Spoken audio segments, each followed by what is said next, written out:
नमस्कार साथियों, मैं यहाँ इंडी पॉडकास्टर की फेसबुक पेज से पूजा अनिल आप सभी का हार्दिक स्वागत करती हूँ। अभी तक कोई जुड़े नहीं है तो मैं प्रतीक्षा करती हूँ कुछ लोग हमारे साथ जुड़ जाएं तो हम ये प्रेमचंद की कहानियों का लाइव आज शुरू कर सकेंगे। ओके, चलिए यहाँ से जुड़ना शुरू हो गए हैं। यदि आप मुझे ठीक से देख और सुन पा रहे हैं तो कृपया कमेंट में आप अपने शहर का नाम लिख दीजिए।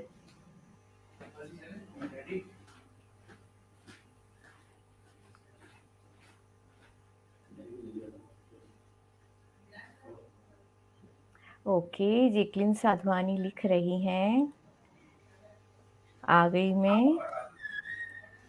और तृप्ति वर्मा नमस्कार कह रही हैं। नमस्कार तृप्ति जी, आ गई आप। जेकलिन जी स्वागत है आपका। तो चलिए, अब मुझे लगता है हमारी आवाज़ बिल्कुल ठीक सुनाई दे रही है। पूनम अहमद जी आ गई हैं, हाय लिख रही हैं। नमस्ते, हेलो पूनम जी। अच्छा, जेकलिन जी लिख रही हैं उदयपुर से जुड़ी हैं। बहुत अच्छा, बहुत अच्छा। इसका मतलब हमारी आवाज़ एकदम ठीक ठाक जा रही है। तो चलिए आज का कार्यक्रम हम शुरू करते हैं। तो हमारे साथ बहुत सारे लोग जुड़ना शुरू हो गए हैं, आ गए हैं। मैं बता दूं कि कहानी क्लब की तरफ से हम मुंशी प्रेमचंद की अनसुनी कहानियों को आप तक पहुंचाने का संकल्प लेकर 12 कहानियां आपको सुनवाएंगे, 12 अलग अलग आवाजों में। तो 3 सप्ताह तक चलने वाले इस कार्यक्रम को आप हमारे इंडी पोस्टकास्टर्स के फेसबुक पेज पर गुरुवार से रविवार तक भारतीय समय से प्रत्येक दिन शाम 7 बजे लाइव सुन सकते हैं।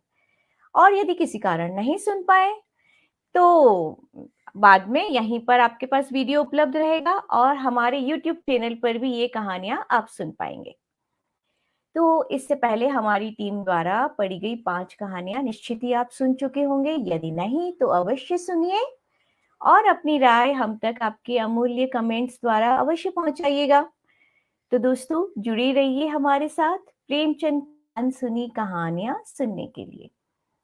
हमारे साथ जुड़े लोगों को बता दूं कि आज हमारे साथ जुड़ चुकी हैं पल्लवी अमित जी। मैं पल्लवी का स्वागत करती हूँ। नमस्कार पल्लवी जी, स्वागत है आपका। आप अनम्यूट कर लीजिए।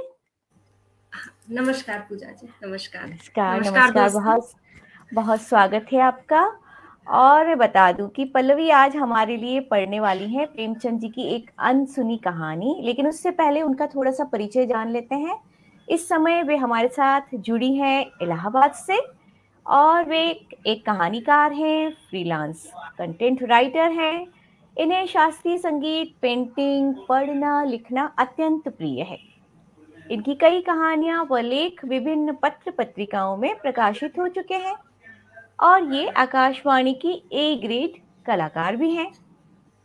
तो पल्लवी अमित जी हमें सुना रही हैं एक कहानी, आखिरी तोहफा। प्रेमचंद की ये एक अनसुनी, कम चर्चित लेकिन बेहतरीन कहानी है। हम आज उनसे सुनेंगे ये कहानी, जिसमें है एक दिलफेंक पुरुष की यह कहानी है जो स्त्री को सिर्फ सौंदर्य के पैमाने पर मापता है, पर एक देशभक्त और सिद्धांतवादी स्त्री उसका मोह भंग करती है। तो चलिए, अब अधिक देर न करते हुए हम मंच सौंपते हैं पल्लवी अमित को। तो स्वागत है पल्लवी जी, आप अपनी कहानी आज हमें सुनाइए। हम सब आपसे कहानी सुनना चाहते हैं। धन्यवाद पूजा जी। तो दोस्तों, ये कहानी है प्रेमचंद जी की आखिरी तोहफा। सारे शहर में सिर्फ एक ऐसी दुकान थी जहां विलायती रेशमी साड़ी मिल सकती थी, और सभी दुकानदारों ने विलायती कपड़े पर कांग्रेस की मुहर लगवाई थी। मगर अमरनाथ की प्रेमिका की फरमाइश थी, उसको पूरी करना जरूरी था। वो कई दिन तक शहर की दुकानों का चक्कर लगाते रहे, दुगना तिगुना दाम देने पर तैयार थे, लेकिन कहीं सफल मनोरथ न हुए और उसके तकाजे बराबर बढ़ते जा रहे थे। होली आ रही थी आखिर वह होली के दिन कौन सी साड़ी पहनेगी? उसके सामने अपनी मजबूरी को जाहिर करना अमरनाथ के पुरुषोचित अभिमान के लिए बहुत कठिन था। उसके इशारे से वह आसमान के तारे भी तोड़कर लाने के लिए तत्पर हो जाते। आखिर जब कहीं मकसद पूरा न हुआ तो उन्होंने उसी खास दुकान पर जाने का इरादा कर लिया। उन्हें यह मालूम था कि दुकान पर धरना दिया जा रहा है। सुबह से शाम तक स्वयंसेवक तैनात रहते हैं और तमाशाइयों की भी हरदम खासी भीड़ रहती है। इसलिए उस दुकान में जाने के लिए एक विशेष प्रकार के नैतिक साहस की जरूरत थी और यह साहस अमरनाथ में जरूरत से बहुत कम था। पढ़े लिखे आदमी थे, राष्ट्रीय भावनाओं से भी अपरिचित न थे, यथाशक्ति स्वदेशी चीजें ही इस्तेमाल करते थे, मगर इस मामले में बहुत कट्टर न थे। स्वदेशी मिल जाए तो बेहतर, वरना विदेशी ही सही, इस उसूल को मानने वाले थे। और खासकर जब उसकी फरमाइश थी, उफ, तब तो बचाव की कोई सूरत ही न थी। अपनी जरूरतों को तो वो शायद कुछ दिनों के लिए टाल भी देते, मगर उसकी फरमाइश तो मौत की तरह अटल है। उससे मुक्ति कहाँ? तय कर लिया कि आज साड़ी जरूर लाएंगे। कोई क्यों रोके? और किसी को रोकने का क्या अधिकार है? माना स्वदेशी का इस्तेमाल अच्छी बात है, लेकिन किसी को जबरदस्ती करने का क्या हक है? अच्छी आजादी की लड़ाई है, जिसमें व्यक्ति की आजादी का इतनी बेदर्दी से खून हो जाए। यूं दिल को मजबूत करके खुद को समझा बुझाकर वो शाम को दुकान पर पहुंचे। देखा तो 5 वॉलंटियर पिकेटिंग कर रहे हैं और दुकान के सामने सड़क पर हजारों तमाशाई खड़े हैं। सोचने लगे दुकान में कैसे जाएं। कई बार कलेजा मजबूत किया और चले, मगर बरामदे तक जाते जाते हिम्मत में जवाब दे दिया। संयोग से एक जान पहचान के पंडित जी मिल गए। उनसे पूछा, क्यों भाई, ये धरना कब तक रहेगा? शाम तो हो गई। पंडित जी ने कहा, अरे इन सिरफिरों को सुबह और शाम से क्या मतलब? जब तक दुकान बंद ना हो जाएगी यहां से ना टलेंगे। कहिए, कुछ खरीदने का इरादा है? जनाब, आप तो रेशमी कपड़ा नहीं खरीदते।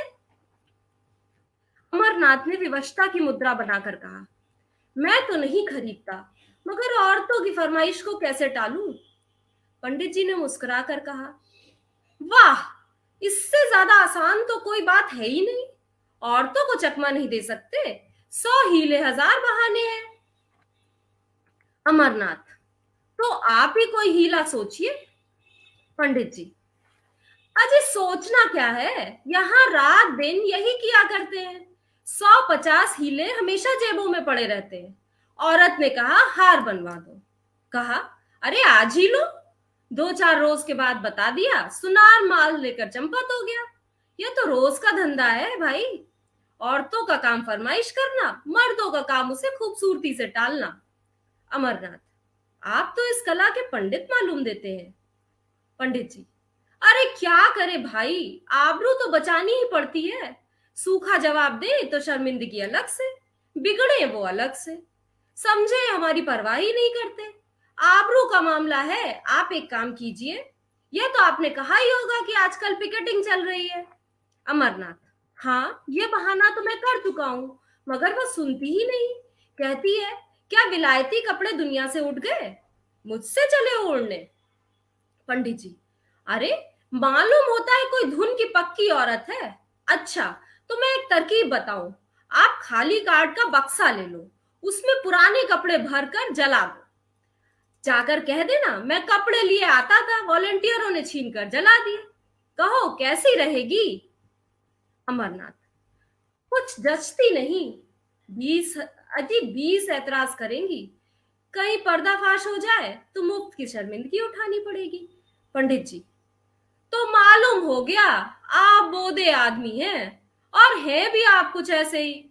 यहाँ तो कुछ इस शान से हीले किया करते हैं कि सच्चाई भी उसके आगे धुल जाए।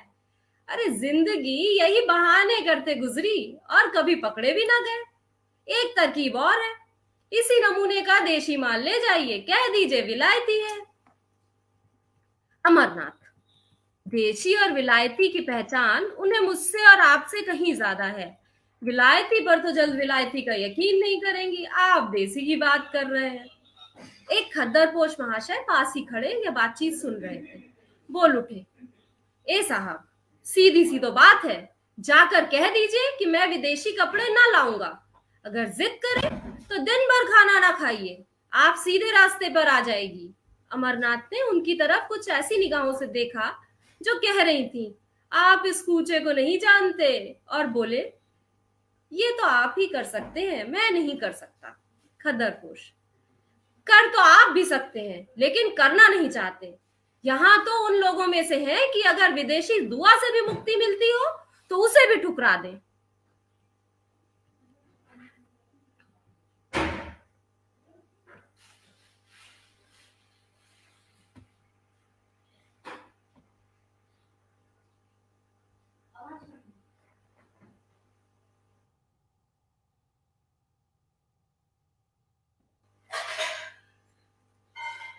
अमरनाथ, तो शायद आप घर में पिकेटिंग करते होंगे। खद्दरपोश, पहले घर में करके तब बाहर करते हैं भाई साहब। खद्दरपोश, साहब चले गए तो पंडित जी बोले, ये महाशय तो 30 मार्क खां से भी तेज निकले। अच्छा, तो आप एक काम कीजिए, इस दुकान के पिछवाड़े एक दूसरा दरवाजा है, जब अंधेरा हो जाए तो जाकर उधर से दाएं बाएं करके दुकान में घुस जाइएगा, किसी की तरफ ना देखिएगा। अमरनाथ ने पंडित जी को धन्यवाद दिया और जब अंधेरा हो गया तो दुकान के पिछवाड़े की तरफ जा पहुंचे। डर रहे थे कहीं यहां भी घेरा हो तो क्या करेंगे, लेकिन मैदान खाली था। लपक कर अंदर गए और एक ऊंचे दाम की साड़ी खरीद ली। बाहर निकले तो एक देवी जी केसरिया साड़ी पहने खड़ी थी। उनको देखकर इनकी रूह फना हो गई। दरवाजे से बाहर पांव रखने की हिम्मत ना हुई। एक तरफ देखकर तेजी से निकल पड़े। कोई 100 कदम भागते हुए चले गए। कम्र का लिखा सामने से एक बुढ़िया लाठी टेकती चली आ रही थी। आप जनाब उससे लड़ गए। बुढ़िया गिर गई और लगी कोसने, अरे अब भागे, ये जवानी बहुत दिन ना रहेगी, आंखों में चर्बी छा गई है क्या, धक्के देता चलता है। अमरनाथ उसकी खुशामद करने लगे, माफ करो, मुझे रात को कुछ कम दिखाई देता है, ऐनक भूल आया हूं। बुढ़िया का मिजाज ठंडा हुआ, आगे बढ़ी और आप भी चले। एकाएक कानों में आवाज आई, बाबू बाबू जरा ठहरिएगा। और वही केसरिया कपड़ों वाली देवी आती हुई दिखाई दी। अमरनाथ के पांव बंध गए। इस तरह कलेजा मजबूत करके खड़े हो गए जैसे कोई स्कूली लड़का मास्टर की बेत के आगे खड़ा हो जाता है। देवी जी ने पास आकर कहा, आप तो ऐसे भागे कि मैं आपको पकड़ कर काट खाऊंगी। आप जब पढ़े लिखे आदमी होकर अपना धर्म नहीं समझते तो दुख होता है। सॉरी। देश की क्या हालत है, लोगों को खद्दर नहीं मिलता, आप रेशमी साड़ियां खरीद रहे हैं। अमरनाथ ने लज्जित होकर कहा, मैं सच कहता हूं देवी जी, मैंने अपने लिए नहीं खरीदी, एक साहब की फरमाइश थी। देवी जी ने झोली से चूड़ी निकालकर उनकी तरफ बढ़ाते हुए कहा, ऐसे हीले रोज ही सुना करती हूँ, या तो आप उसे वापस कर दीजिए या लाइए हाथ में चूड़ी पहना दूं। अमरनाथ, शौक से पहना दीजिए, मैं उसे बड़े गर्व से पहनूंगा। चूड़ी उस बलिदान का चिन्ह है जो देवियों के जीवन की विशेषता है। चूड़ियां उन देवियों के हाथ में थी जिनका नाम सुनकर आज भी हम आदर से सिर झुकाते हैं। मैं तो उसे शर्म की बात नहीं समझता। अगर आप कोई और चीज पहनाना चाहें तो वो भी शौक से पहना दीजिए।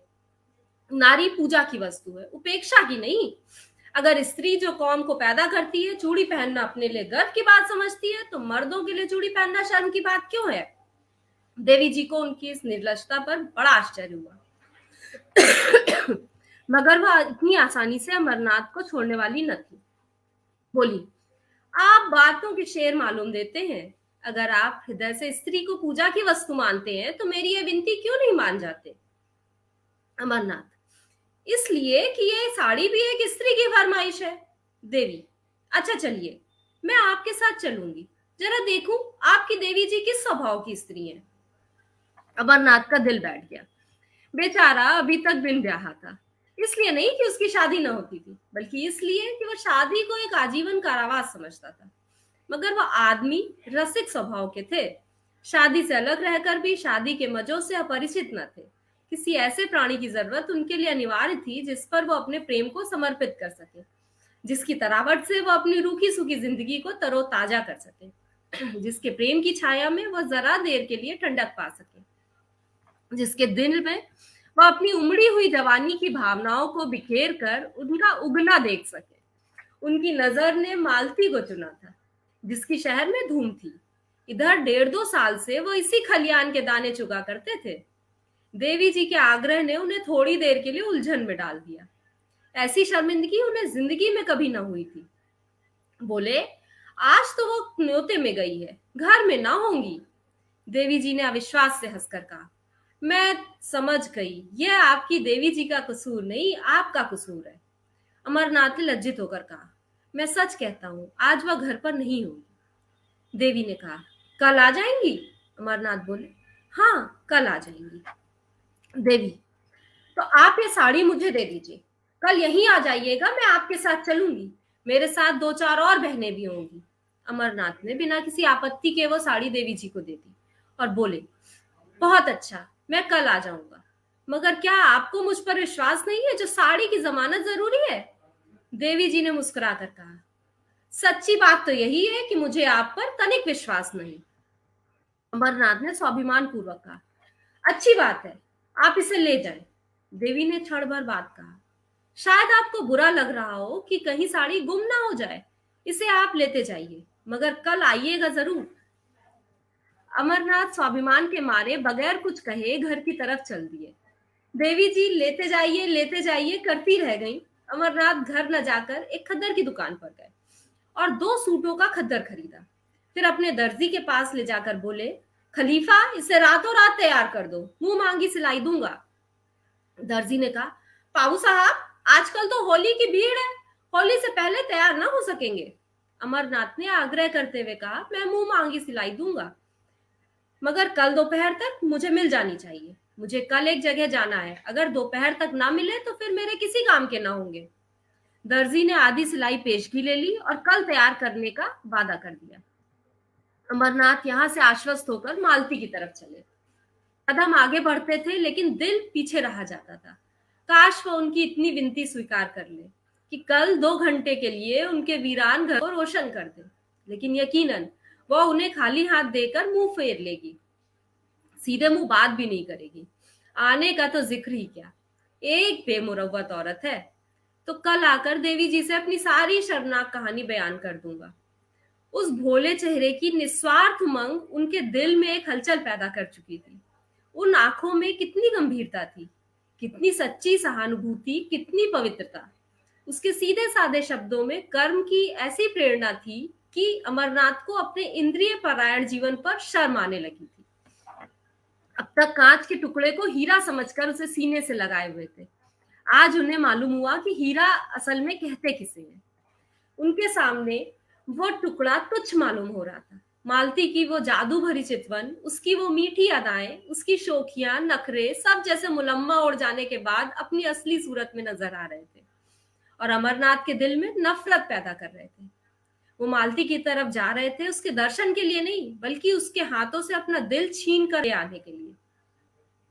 प्रेम का भिखारी आज अपने भीतर एक विचित्र अनिच्छा का अनुभव कर रहा था। उसे आश्चर्य हो रहा था कि अब तक वो क्यों इतना बेखबर था।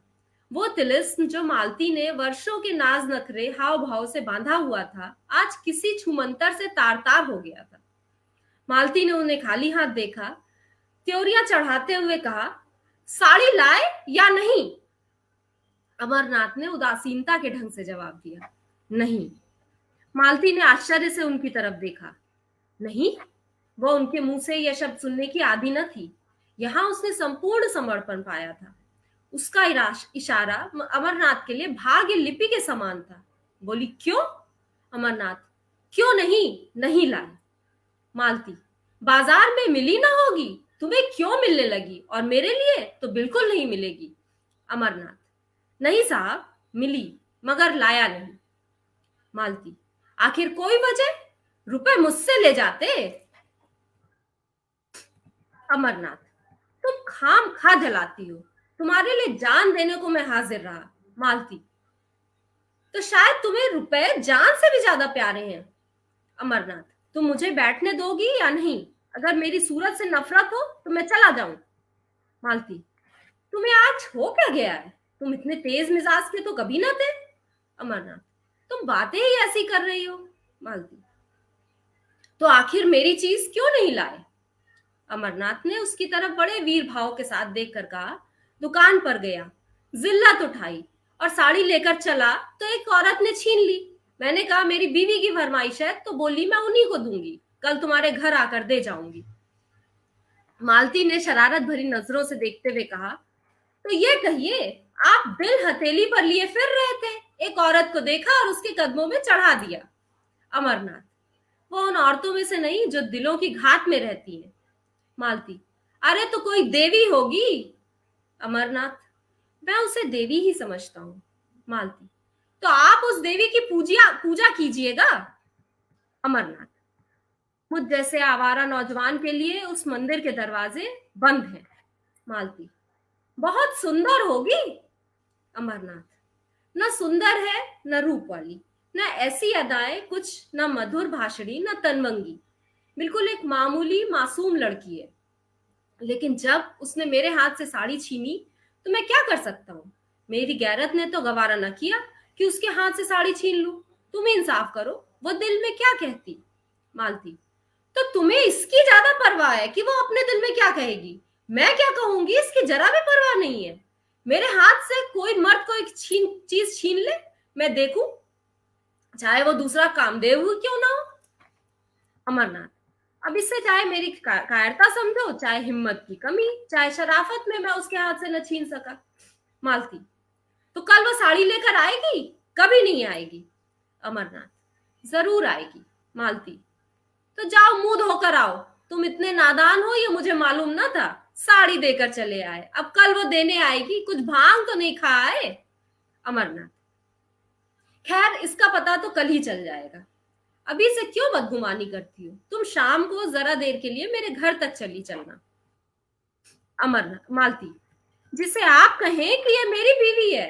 अमरनाथ, मुझे क्या खबर थी कि वो मेरे घर आने के लिए तैयार हो जाएगी, नहीं तो कोई और बहाना कर देता। मालती, तो आपकी साड़ी आप ही को मुबारक हो, मैं तो नहीं आती। अमरनाथ, मैं रोज तुम्हारे घर आता हूँ, तुम एक दिन मेरे लिए नहीं चल सकती हो?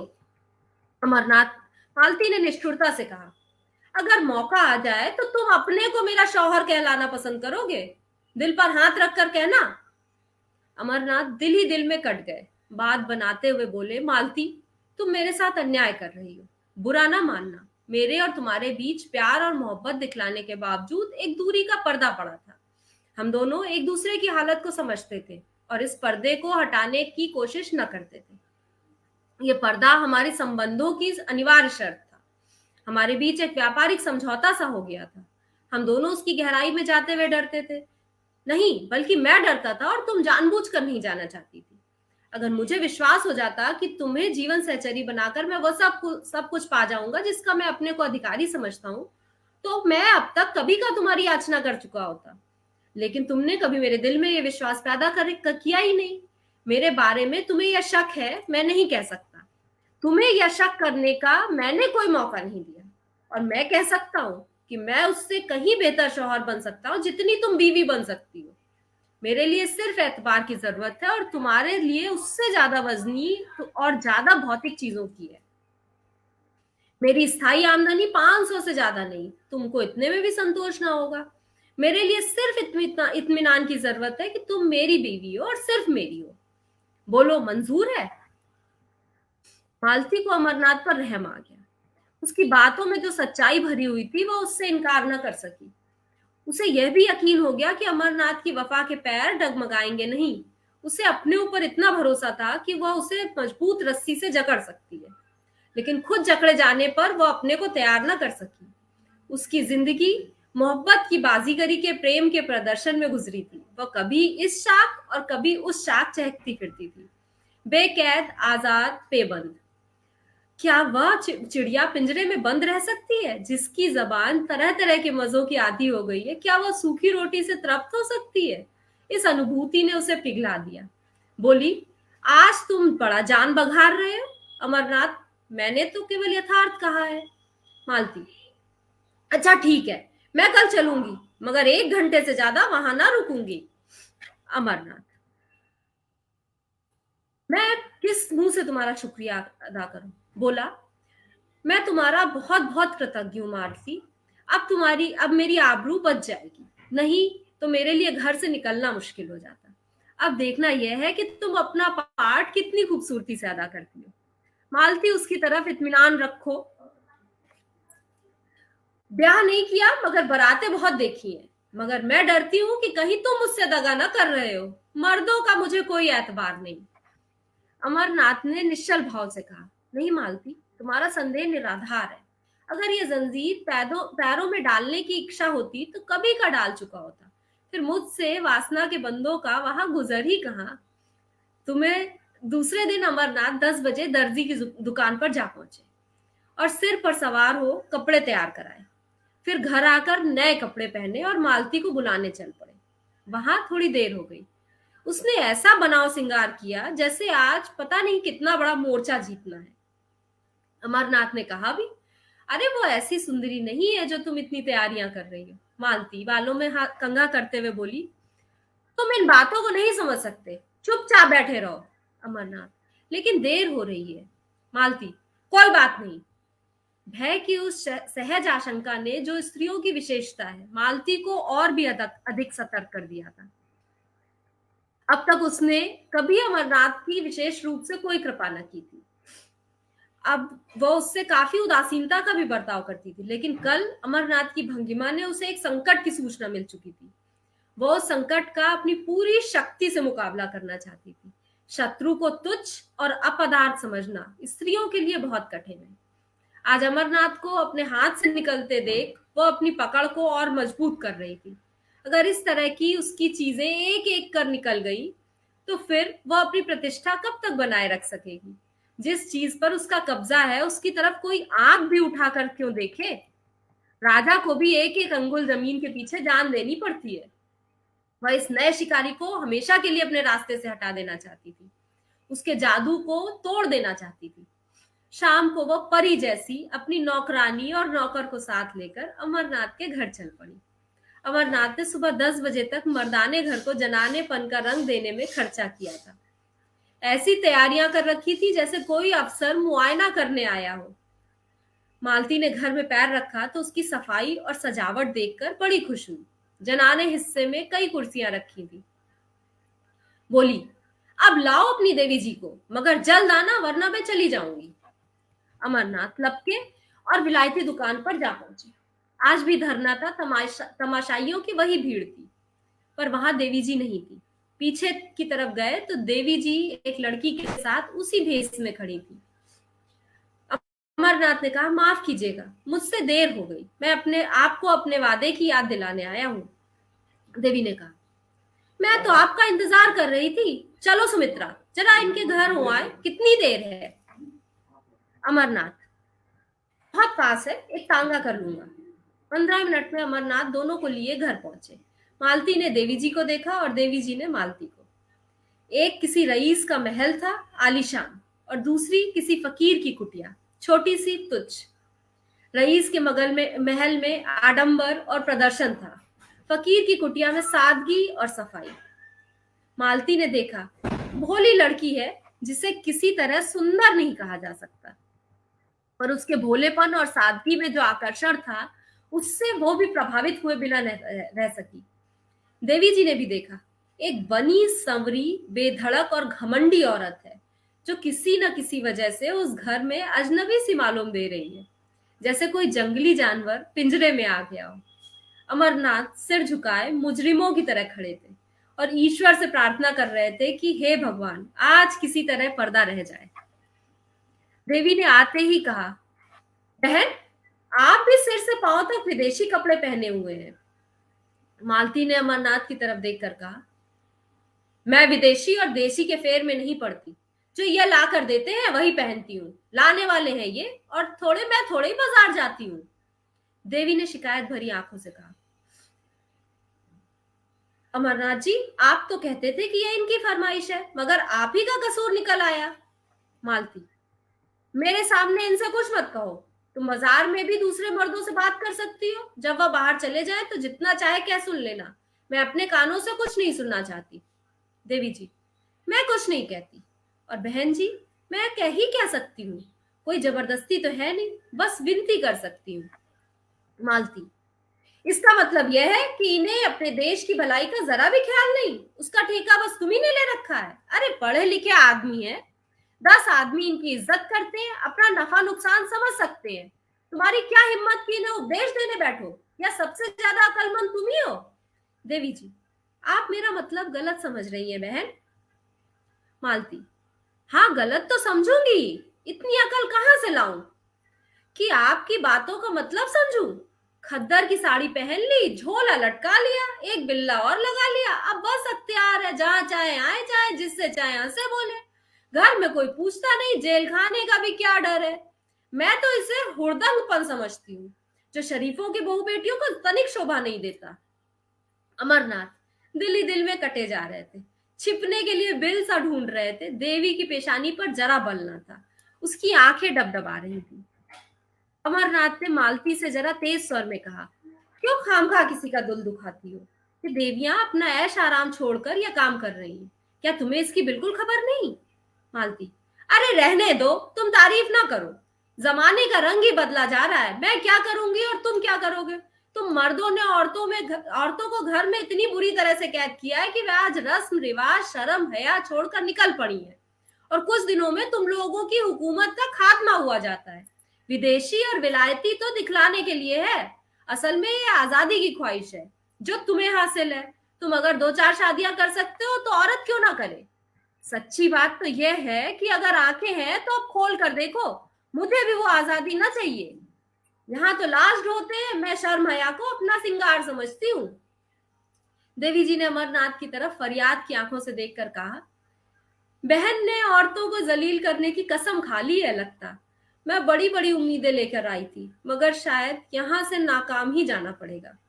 अमरनाथ ने वो साड़ी उसको देते हुए कहा, नहीं, बिल्कुल नाकाम तो आप नहीं जाएंगी।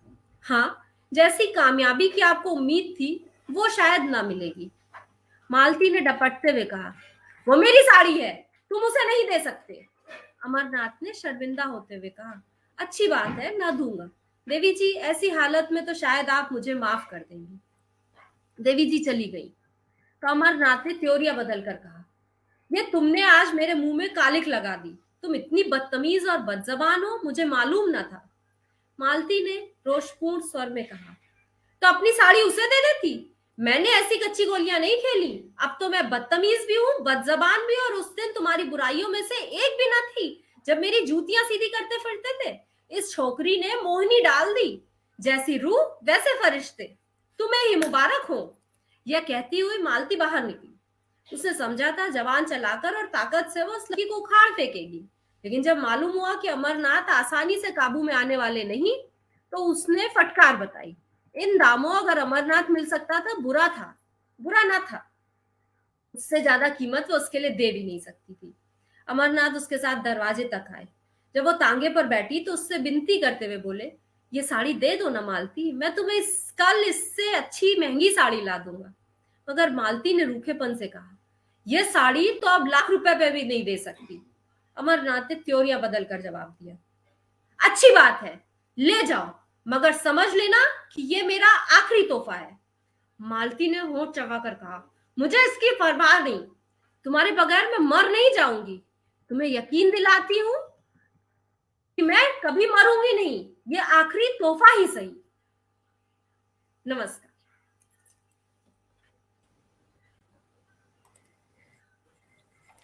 बहुत सुंदर पल्लवी जी, एकदम इतनी अच्छी कहानी सुनाई आपने और इतने ढंग से, एक एक भाव के साथ, कि बहुत मजा आ गया कहानी सुनते हुए, बहुत मजा आया। बहुत धन्यवाद पूजा जी। बहुत ही अच्छा लगा, और आपने एक एक डायलॉग को जिस तरह से कहा, उसके भाव पूरी तरह आपके चेहरे पर भी आ रहे थे, आपकी बोली में, वाचन में भी आ रहे थे। बहुत सुंदर। बहुत धन्यवाद पूजा जी, और दोस्तों बहुत बहुत धन्यवाद। बहुत ही बढ़िया रहा, और लोग हमारे साथ जुड़े हुए थे, काफी लोग जुड़े, और बहुत अच्छे अच्छे कमेंट्स लिखे हैं। मैं आपको कुछ कमेंट्स दिखाती हूँ, यहाँ देखिए। अमित अमित जी हैं, कहते हैं बेहतरीन प्रस्तुति। और कंचन लता जी हैं, वे कहती हैं बहुत सुंदर। ऋचा जी कहती हैं बहुत सुंदर। मोनीश्री कहती हैं अति सुंदर प्रस्तुति। और इसके बाद पूनम अहमद जी कह रही हैं प्रेमचंद जी ने मानव स्वभाव पर बहुत सहजता से लिखा है, बिल्कुल। यथार्थ के करीब है हर रचना। और पल्लवी जी बहुत अच्छी तरह कहानी सुना रही हैं। बहुत धन्यवाद। बिल्कुल यह सच बात है। और स्मिता श्रीवास्तव कह रही हैं amazingly talented you are. Thank you so much. मुझे बहुत मजा थैंक यू। आया ये कहानी पढ़ते हुए। बहुत अलग तरह की कहानी थी और वाकई कम पढ़ी है लोगों ने शायद ये। हाँ तो बहुत अच्छा, आपने जिस तरह से पढ़ा एकदम कहानी में रमी हुई थी, आप गुम हो गई थी कहानी में। इतने अच्छी तरह से उसमें रमी हुई थी कि हमें भी बहुत मजा आ रहा था कहानी सुनने में। बहुत धन्यवाद पूजा जी, बहुत नीरजा धन्यवाद। श्रीवास्तव जी कह रही हैं बहुत सुंदर। आपको एक डायलॉग कोई, आप इस कहानी का कोई जो आपको बहुत अच्छा लगा हो या जिस पर आपका ध्यान अटका हो, बताना चाहेंगी हमें? हाँ, मुझे जो वो पंडित जी और अमरनाथ जी का जो कन्वर्सेशन था, वो वाकई अच्छा लगा कि पंडित जी मतलब ऐसा बता रहे थे कि औरतों को वश में करना और औरतों को बहलाना कितना आसान काम होता है, और अमरनाथ जी उस पे बिल्कुल राजी नहीं हो रहे थे। वो मुझे बिल्कुल बराबर, मैंने जितनी बार भी पढ़ा तो वो डायलॉग लगा कि कितनी सहजता से प्रेमचंद जी ने मतलब मानव स्वभाव को, मतलब पुरुषों को क्या समझ में आता है महिलाओं के बारे में, और महिलाएं अपना क्या क्या वो रखती हैं, उस समय को उन्होंने इतना अच्छा चित्रण किया है। बहुत सही वो जो बात। पूनम जी ने लिखा कि मानव स्वभाव को बहुत ही सहजता से लिखा है उन्होंने।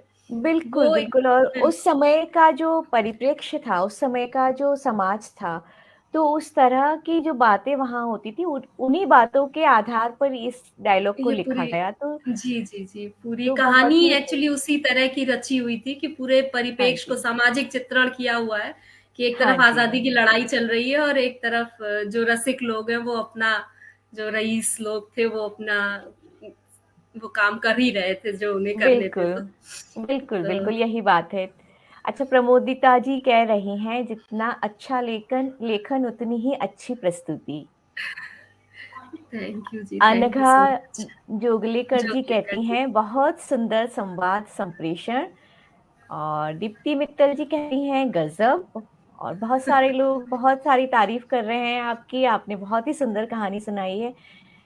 तो हमें तो बहुत ही मजा आया और कहानी भी बड़ी अच्छी थी, बहुत सारे खूबसूरत डायलॉग हमें मिले यहाँ पर। जी, और आगे भी हम आपसे और कहानियां सुनेंगे।